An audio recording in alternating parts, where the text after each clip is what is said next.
CNBC आवाज की big budget exclusive खबर के साथ। अगले हफ्ते पेश होने वाले बजट से निवेशकों को निराशा नहीं मिलेगी। सीएनबीसी आवाज को मिली एक्सक्लूसिव जानकारी के मुताबिक सोशल वेलफेयर पर खर्च बढ़ने के बावजूद फिस्कल डेफिसिट के मोर्चे पर सरकार कोई समझौता नहीं करेगी। पूरी खबर जानने के लिए जुड़ते हैं हमारे वरिष्ठ सहयोगी लक्ष्मण रॉय से। तो लक्ष्मण जी, निवेशकों को निराशा नहीं मिलेगी, इस खबर का क्या मतलब है? दरअसल बजट को लेकर सबसे ज़्यादा निगाहें जिस बात पर टिकी रहती हैं, आज उस पर से मैं पर्दा हटाने वाला हूं। दरअसल जो मुझे संकेत मिल रहे हैं उसके मुताबिक बजट से निवेशकों को किसी भी तरह की कोई निराशा नहीं मिलेगी, क्योंकि निवेशकों की सबसे ज़्यादा नज़र होती है कि सरकार वित्तीय अनुशासन, जिसको फिस्कल डिसिप्लिन कहते हैं, फिस्कल प्रूडेंस कहते हैं, उस पर सरकार कितनी कायम है। तो जो अलग अलग सूत्र बता रहे हैं उसके मुताबिक सरकार इस पर बिल्कुल कायम रहेगी, वित्तीय अनुशासन से कोई समझौता नहीं करेगी।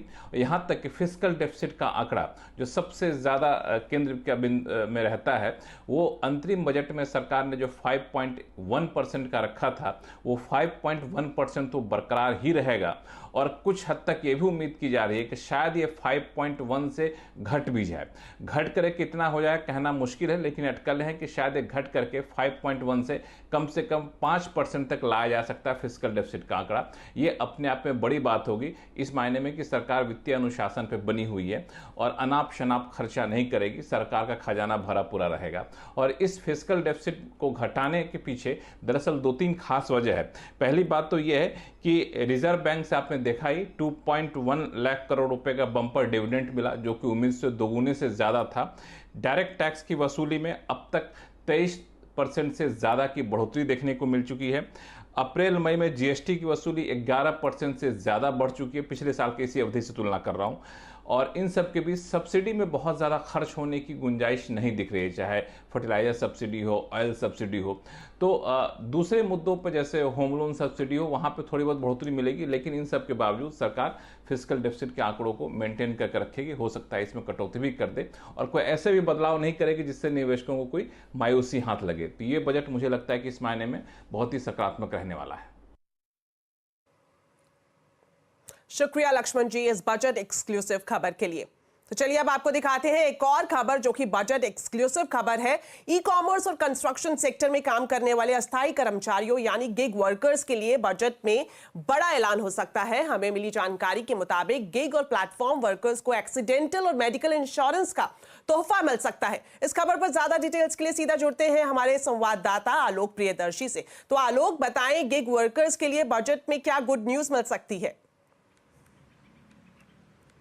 बिल्कुल, देखिए, जो ऐसे कर्मचारी जो अस्थायी होते हैं, टेम्पररी होते हैं, उनके लिए अभी तक कोई सोशल सिक्योरिटी नहीं होती है। लिहाजा इस बार बजट में सरकार इनके लिए एक बड़े कदम का ऐलान कर सकती है। सीएनबीसी आवाज को सूत्रों से जानकारी मिली है कि सरकार सोशल सिक्योरिटी फंड के गठन का ऐलान कर सकती है, जिसके जरिए उन्हें medical facility, insurance, accidental insurance भी उनको मिल सकेगा। इसमें सबसे बड़ी बात होगी कि ये कंट्रीब्यूटरी फंड होगा, जिसमें जो कर्मचारी होगा उसका कंट्रीब्यूशन होगा, एग्रीगेटर जिस प्लेटफॉर्म पे वो लोग काम करते हैं उनका भी कंट्रीब्यूशन होगा, और साथ ही साथ सरकार भी उसमें कंट्रीब्यूट करेगी ताकि उनको इस तरह के एक्सीडेंटल और मेडिकल बेनिफिट्स मिल सकें। इसके लिए जो मेडिकल बेनिफिट्स के लिए जो ईएसआईसी है, एम्प्लॉयज स्टेट इंश्योरेंस कॉर्पोरेशन जैसे संस्था से उनको मेडिकल फैसिलिटी मिल सकती है, क्योंकि अभी तक ये सिर्फ फैसिलिटी जो राज्य सरकार कर्मचारी और खासतौर से जो रेगुलर कर्मचारी होते हैं उनको मिलती है, क्योंकि उनका प्रीमियम रेगुलरली जमा होता है। लेकिन ऐसे वर्कर जिनका प्रीमियम रेगुलरली जमा नहीं होता, उनको इस सोशल सिक्योरिटी फंड के जरिए पेमेंट किया जाएगा और उनको ये सुनिश्चित किया जाएगा कि उनको medical facility, insurance facility, death और डिसेबिलिटी कवर जैसी चीजें उनको मिल सके। तो ये एक बड़ा फैसला इस बार बजट में किया जा सकता है। लेबर जो कोड है, जिसके तहत सोशल सिक्योरिटी कोड 2020 है, उसमें इस तरह का प्रपोजल है, लेकिन इस बार सरकार उसको अमली जमा पहनाने की तैयारी कर सकती है। इस बार बजट में इसका ऐलान किया जा सकता है। शुक्रिया आलोक इस पूरी जानकारी के लिए। भारतीय दवा कारोबार सालाना करीब 3 लाख करोड़ रुपए का है। ऐसे में फार्मा इंडस्ट्री की क्या विश लिस्ट है, इसको समझने के लिए हमारे संवाददाता केतन जोशी ने बात की इंडियन ड्रग्स मैन्युफैक्चरर एसोसिएशन से। देखिए, फार्मा सेक्टर की इस बजट से काफी उम्मीदें है। चिराग भाई बताइए, क्या चाहते हैं वित्त मंत्री से? अब बेसिकली स्मॉल और मीडियम स्केल इंडस्ट्री जो पूरे इंडिया में फ्लरिश हुई हैं फार्मास्यूटिकल सेक्टर के अंदर, और उसमें जब गवर्नमेंट ने प्रावधान दिया है कि भी कंपल्सन अभी शेड्यूल एम के हिसाब से सब यूनिट को अपग्रेड करना है, तब सबसे ज़रूरी बात ये आई है कि इनको स्मॉल और मीडियम स्केल इंडस्ट्री को फंड की ज़रूरत पड़ेगी। अभी जो एलोकेशन किए हैं वो इतना सफिशिएंट नहीं है कि ये सब स्मॉल और मीडियम स्केल इंडस्ट्री अपग्रेड कर पाए। तो ज़रूरी है कि कम से कम 10,000 करोड़ ये सेक्टर के अंदर देना चाहिए, जिससे स्मॉल और मीडियम स्केल इंडस्ट्री अपग्रेड हो पाए। और ये बहुत ज़रूरी इसलिए भी है कि अपग्रेड होने के बाद ये जो सेक्टर है वो मैक्सिमम एम्प्लॉयमेंट जनरेट करता है। तो बहुत ज़रूरी है ये सेक्टर में इतना देने की वित्त मंत्री जी को। आप क्या कहेंगे? फार्मा इंडस्ट्री की हमेशा से डिमांड रही है कि हमको R&D के ऊपर बहुत खर्चा करना पड़ता है। पहले कुछ सालों पहले तक सरकार हमें R&D के एक्सपेंसेस पे 200% इनकम टैक्स में बात देती थी, जो कि हटा दी गई है। अगर फार्मा इंडस्ट्री को ग्रो करना है, देश को ग्रो करना है, तो वापस R&D के ऊपर एक्सपेंस के ऊपर हमें एडिशनल बेनिफिट मिलना चाहिए। ये हमारी वित्त मंत्री से रिक्वेस्ट है। और कुछ प्रतिक्रिया लेते हैं, आप क्या बताएंगे? केतन भाई, जो फार्मा में है ना, इनपुट जो जीएसटी होता है वो करीबन 18% का होता है, और हमारा फिनिश प्रोडक्ट के ऊपर जो जीएसटी होता है वो 12% होता है। तो हमारे लेजर के अंदर इन्वर्टेड ड्यूटी स्ट्रक्चर होता है, तो जीएसटी हमारे बैलेंस लेजर में क्रेडिट रहता है। तो इन्वर्टेड ड्यूटी स्ट्रक्चर को रेशनलाइज करना चाहिए, और दोनों जो 12% का और 18% का जो जीएसटी स्लैब है उसको मर्ज करके 15% का यदि स्लैब कर दिया जाए तो जो इन्वर्टेड ड्यूटी स्ट्रक्चर का जो प्रॉब्लम है वो हमारा सॉल्व हो सकता है। दूसरी चीज है कि CLCSS करके गवर्नमेंट की सब्सिडी की स्कीम थी, जिसमें बरसों से 15 लाख रुपया गवर्नमेंट सब्सिडी का देती है। तो 20 साल पहले से 15 लाख रुपया, आज के जमाने में पहले तो 1 करोड़ के अंदर फार्मा यूनिट बनता था, आज मिनिमम 20 करोड़ से नीचे कोई फार्मा यूनिट बनता नहीं है। तो 15 लाख का सब्सिडी पीनट्स के समान है, या तो उसको बंद कर देना चाहिए या तो कम से कम 1 करोड़ तक का कर देना चाहिए। तो ये डिमांड है, और अगर इससे वित्त मंत्री है ये सुझाव में अमलवारी करते हैं तो भारत में बड़े पैमाने पर रोजगारी का भी निर्माण हो सकता है। केतन जोशी, अहमदाबाद। तो बजट आने में अब चंद दिनों का वक्त ही बचा है। ऐसे में सबकी नजरें टिकी हैं कि वित्त मंत्री अपने बजट में किन चीजों पर फोकस कर सकती है। इस पर एक्सिस सिक्योरिटीज ने एक रिपोर्ट भी निकाली है। क्या कुछ कहा गया है इस रिपोर्ट में, बता रहे हैं यतिन मोता। देखिए, हर दिन हम एक बजट के ऊपर ब्रोकरेज रिपोर्ट का व्यू ले आते हैं, और आज अगर हम बात करें एक्सिस सिक्योरिटीज़ की, तो इनका मानना है कि जो सरकार का फिस्कल डेफिसिट टारगेट है वो काफ़ी स्मूथ रहने वाला है इस टाइम, क्योंकि आरबीआई से स्पेशल डिविडेंड भी आया है और टैक्स कलेक्शन काफ़ी बॉइंट रहे हैं। तो FY25 के लिए मान के चलिए 5.1% के आसपास का फिस्कल डेफिसिट अनुमानित है, और अगले साल का टारगेट सरकार 4.5% के आसपास रख सकती है, और किसी भी प्रकार का कॉम्प्रोमाइज़ यहाँ नहीं होना चाहिए। और हमने देखा है कि ज़्यादातर brokerage fiscal deficit current year का 5% और अगले साल का 4.5% मान के चल रहे हैं। इसके अलावा फोकस जो है केपेक्स पे चलता रहेगा, क्योंकि जो प्राइवेट सेक्टर है यहाँ केपेक्स अभी भी लैगिंग है। तो सरकार की कहीं ना कहीं एक रिस्पॉन्सिबिलिटी है कि जॉब क्रिएशन के लिए केपेक्स की जो लागत है उसको बढ़ाया जाए, और ख़ास करके रूरल मार्केट्स में अर्बन डेवलपमेंट प्रोजेक्ट्स में सरकार एक बड़ा कंट्रीब्यूशन कर सकती है। इस साल road railways obviously focus areas तो रहेंगे ही, और यहाँ आवंटन साल दर साल बेसिस पे 10 से 15% बढ़ सकता है। इसके अलावा अगर हम रूरल मार्केट्स की बात करें, अफोर्डेबल हाउसिंग की बात करें, तो क्लियरली सरकार का ये टाइम का फोकस उस पर्टिकुलर सेगमेंट्स पे रह सकता है। और जॉब क्रिएशन की बात करें तो उनके स्पेसिफिक सेक्टर्स में भी आपको बढ़त देखने को मिलेगी, ऐसा एक्सिस का मानना है। टॉप पिक्स की बात करें बजट के लिए, तो जहां तक कि एक्सिस सिक्योरिटीज़ का सवाल है, इनको लगता है hero MotoCorp, UltraTech cement, Nestle, NTPC जैसे लार्ज कैप काउंटर्स में खरीदारी करनी चाहिए। इसके अलावा मिड कैप में उनको जो पसंद आ रहे हैं स्टॉक्स, उनमें प्राज इंडस्ट्रीज, आइनॉक्स विंड, जे कुमार इंफ्रा, आलूवालिया कॉन्ट्रैक्ट्स और वी मार्ट जैसे काउंटर्स भी दिखाई पड़ रहे हैं। और दूसरे काउंटर्स जहां उनका कवरेज नहीं है, या M&M रूरल थीम पे, पावर ग्रिड पावर सेगमेंट में वाटेक, वाबाग, BEL, क्योंकि डिफेंस सेक्टर में भी अच्छा अट्रैक्शन है। तो ये 3-4 वो स्टॉक्स हैं जहां वो अपने कवरेज के बाहर भी स्टॉक्स को पसंद कर रहे हैं।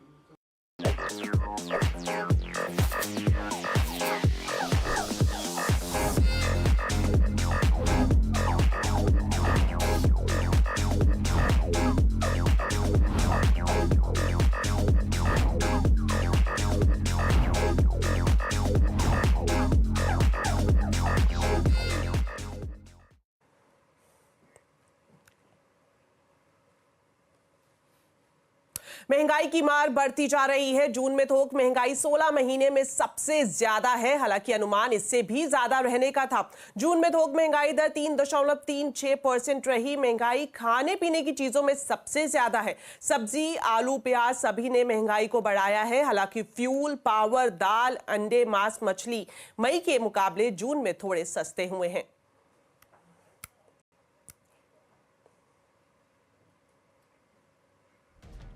तो चलिए फिलहाल वक्त हो गया एक छोटे से ब्रेक का, लेकिन ब्रेक के बाद आपको बताएंगे बाजार का पूरा हाल। आप देखते रहिए आवाज समाचार।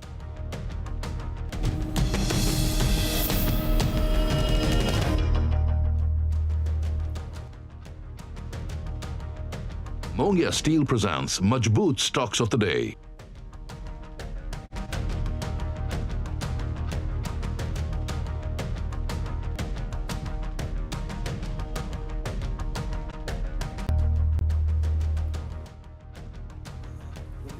चलिए ब्रेक के बाद आपका स्वागत है। अब कुछ राजनीतिक खबरें आपको बताते हैं। दिल्ली में बिजली के बिलों पर लगे पीपीएसी सरचार्ज बढ़ाने को लेकर बीजेपी ने बिजली वितरण कंपनियों के खिलाफ मोर्चा खोल दिया है। बढ़े हुए दाम को लेकर बीजेपी में आम आदमी पार्टी के खिलाफ सरकार के खिलाफ प्रदर्शन किया और साथ ही साथ बीजेपी ने आज दिल्ली के सभी 14 जिलों में प्रदर्शन किया और डीईआरसी के चेयरमैन को चिट्ठी लिखकर मामले में हस्तक्षेप करने की मांग की।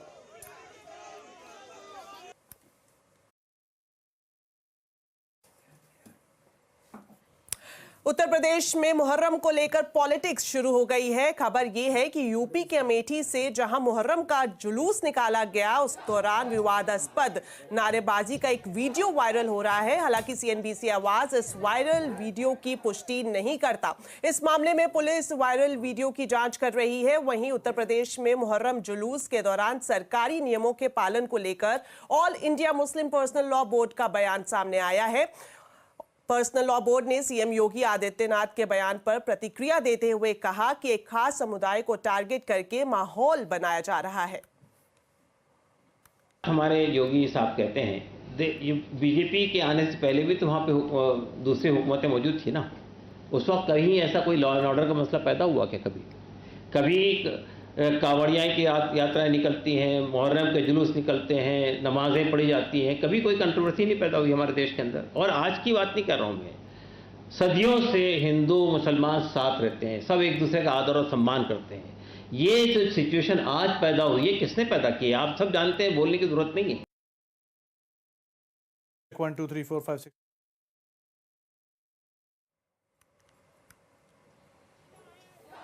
तो आपको बता दें, कल उत्तर प्रदेश के मुख्यमंत्री योगी आदित्यनाथ ने मुहर्रम का जिक्र करते हुए यह बयान दिया था और लोगों को याद दिलाया था कि बीजेपी की सरकार से पहले कैसे मुहर्रम के दौरान यूपी की सड़कें खाली हो जाती थी। याद करिए, इसी मुहर्रम के समय में सड़कें खाली हो जाती थी, सूनी हो जाती थी। आज मुहर्रम आयोजित हो रहा है, इसका पता भी नहीं लग रहा है। ताजिया के नाम पर घर तोड़े जाते थे, पीपल के पेड़ काटे जाते थे, सड़कों के तार हटाए जाते थे, पुल तोड़ दिए जाते थे। आज कहा जाता है किसी गरीब की झोपड़ी नहीं हटेगी। आज कहा जाता है कोई तार नहीं हटेगा। इस बीच समाजवादी पार्टी ने उत्तर प्रदेश की सरकार पर बड़ा आरोप लगाया है। समाजवादी पार्टी के सांसद जियाउर रहमान ने कहा कि यूपी में मुसलमानों के त्योहारों में अड़चन डाली जा रही है। ताजिएदारों पर दबाव बनाकर छोटे ताजिए निकालने का स्टेटमेंट जबरन लिखवाया गया। उन्होंने ये भी कहा कि उत्तर प्रदेश में समाजवादी पार्टी की सरकार आएगी तो मुस्लिम धर्म का सम्मान होगा। योगी जी पहले इस बात को कहने से पहले सोचे कि लोग डर से सड़क खाली नहीं करते, बल्कि दूसरे के सम्मान में सड़कों को खाली करते हैं। अगर हिंदू समाज का कोई त्योहार, कोई जुलूस निकल रहा है तो मुसलमान डर कर खाली थोड़ी कर रहा है सड़क को, वो उसके सम्मान के लिए खाली करता है कि उनका जुलूस निकल जाए और कोई अड़चन पैदा नहीं हो। ये चीज़ दिखाना कि हम सड़कें जो खाली हो जाती थी, ये लोगों को गुमराह करना है। कहा कि पेड़ नहीं कटेगा, तार नहीं कटेंगे, तो पेड़ तो कटता ही नहीं था। पेड़ कब कटे? तार जरूर कटते थे, लेकिन तारों को नहीं कटवाया जा रहा। ये अपना आदेश उन्होंने थोपा गया है। तो लोकसभा चुनाव में उत्तर प्रदेश में बीजेपी को बड़ा झटका क्यों लगा, इसको लेकर लखनऊ में बीजेपी के बड़े नेताओं ने मंथन किया। इस बैठक में बीजेपी के राष्ट्रीय अध्यक्ष जेपी नड्डा, मुख्यमंत्री योगी आदित्यनाथ, यूपी बीजेपी के अध्यक्ष भूपेंद्र चौधरी समेत कई बड़े नेता मौजूद थे। इस समीक्षा बैठक में सीएम योगी आदित्यनाथ ने बड़ी बात कही। उन्होंने अति आत्मविश्वास को पार्टी की हार की वजह बताया। साथ ही पार्टी में जोश भरते हुए उन्होंने कहा कि बीजेपी को किसी भी तरह से बैकफुट पर आने की जरूरत नहीं है। योगी आदित्यनाथ ने यह भी कहा कि उत्तर प्रदेश उपचुनाव में बीजेपी सभी 10 की 10 सीटें जीतेगी। तो विश्वास में कि हम तो जीत ही रहे हैं, तो स्वाभाविक रूप से वहां पर कहीं ना कहीं हमें खामियाजा भी भुगतना पड़ता है। विधानसभा को चुनाव भी जिताया, नगर निकायों में भारी सफलता प्रदान कराई, सर्वाधिक चेयरमैन और सर्वाधिक पार्षद भी जिताए, और आजमगढ़ और रामपुर के उपचुनाव में भी विजय पताका भारतीय जनता पार्टी ने अपना गाड़ने का काम किया था। कोई कारण नहीं 10 की 10 उपचुनाव फिर से भारतीय जनता पार्टी अपने पक्ष में करने में सफल हो, लेकिन इसके लिए आज से जुड़ना पड़ेगा, लगना पड़ेगा। वहीं इस बैठक में जेपी नड्डा ने चुनावी नतीजों का जिक्र करते हुए आरोप लगाया कि विपक्ष भ्रम फैलाने की साजिश में सफल हो गया, जिसका असर चुनावों पर पड़ा। कि लोगों में भ्रम फैलाने की कोशिश हुई कि संविधान समाप्त हो जाएगा, संविधान पर आघात होगा, संविधान को हम तोड़ मरोड़ देंगे। मैं ये पूछना चाहता हूं, ये संविधान के साथ छेड़छाड़ करने का काम का इतिहास किसका है? और मैं चाहूंगा कि आगे आप ये बात जन जन तक पहुंचाएं।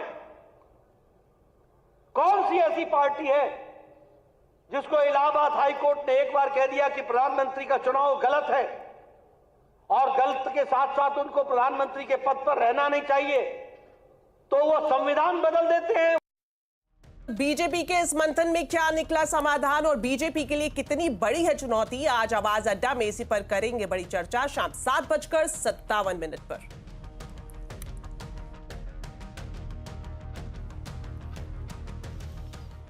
चलिए अब आपको बताते हैं मार्केट अपडेट। कारोबारी हफ्ते के पहले दिन बाजार में जोश दिखा। सेंसेक्स, निफ्टी, मिड कैप सभी नए शिखर पर बंद हुए। निफ्टी ने इंट्राडे में 24,653 का रिकॉर्ड स्तर छुआ। मार्केट का पूरा हाल जानते हैं सुमित मेहरोत्रा से। तो सुमित, सबसे पहले आपसे जानना चाहेंगे आज बाजार की हाइलाइट्स क्या रहीं? देखिए, हफ्ते के पहले कारोबारी सत्र में भारतीय बाजारों में एक बढ़िया रफ्तार के साथ आज शुरुआत भी हुई और होल्ड भी किया मार्केट्स ने, और साथ ही साथ आज नए रिकॉर्ड स्तरों को मार्केट्स ने मेंटेन भी किया। जो ड्राइवर्स से मार्केट के कुछ हद तक बदलते हुए दिखाई पड़े। फर्स्ट हाफ में आईटी और फार्मा पार्टिसिपेट कर रहा था, बाद में पीएसयू बैंक्स यहाँ से एक अच्छी तेजी आते हुए दिखाई पड़ी, और उसके अलावा एक अच्छा अपमूव जो मार्केट में आया वो आता हुआ दिखाई पड़ा, खासतौर से लार्ज कैप की तरफ से, या फिर जो स्पेसिफिक स्टोरीज थी वो मार्केट में कामकाज होते हुए दिखाई पड़ी। ऑयल एंड गैस, रियल्टी, यहाँ पर कुछ हद तक खरीदारी थी। पीएसयू बैंक्स यहाँ पर मूव देखने को मिला। इसके अलावा ऑटो, एनर्जी यहाँ पर खरीदारी देखने को मिली। आईटी थोड़ी बहुत प्रॉफिट टेकिंग की चपेट में आज के सत्र के अंदर आता हुआ दिखाई पड़ा। सुमित, आपसे ये भी जानना चाहेंगे आज निफ्टी में चढ़ने वाले शेयर्स कौन से रहे? देखिए, अगर निफ्टी के टॉप गेनर्स के ऊपर नजर डाली है तो ओएनजीसी आज लीड कर रहा था, एक जबरदस्त रफ्तार यहाँ देखने को मिली। साथ ही साथ SBI life, Shriram finance, SBI, कुछ और ऐसे नाम जहाँ पे खरीदारी का दौर बनता हुआ दिखाई पड़ा। एक अच्छे अपमूव वहाँ पर देखने को मिले। इसके अलावा गिरने वाले शेयरों की अगर बात किया तो उसमें एलटीआईएम प्रॉफिट टेकिंग में रहा, Asian paint, Grasim, Tata steel में प्रॉफिट टेकिंग रही। मिड कैप में IDBI bank, bank of Maharashtra, Lodha developers, oil India, यहाँ पर खरीदारी का दौर देखने को मिला।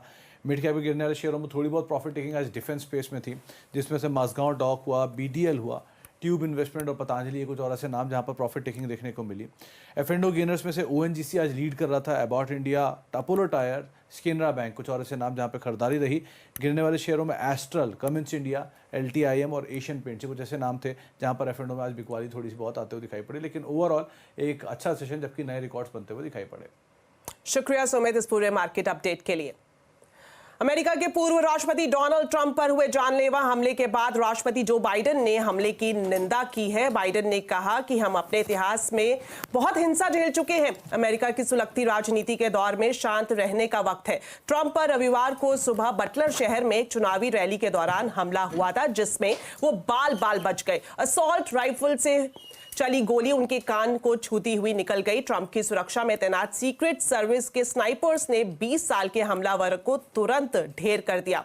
उसकी पहचान थॉमस मैथ्यू के तौर पर हुई है। फायरिंग में एक आम नागरिक की भी मौत हुई है। FBI ने कहा कि अब तक की जांच से संकेत ये मिलता है कि शूटर ने अकेले ही घटना को अंजाम दिया है।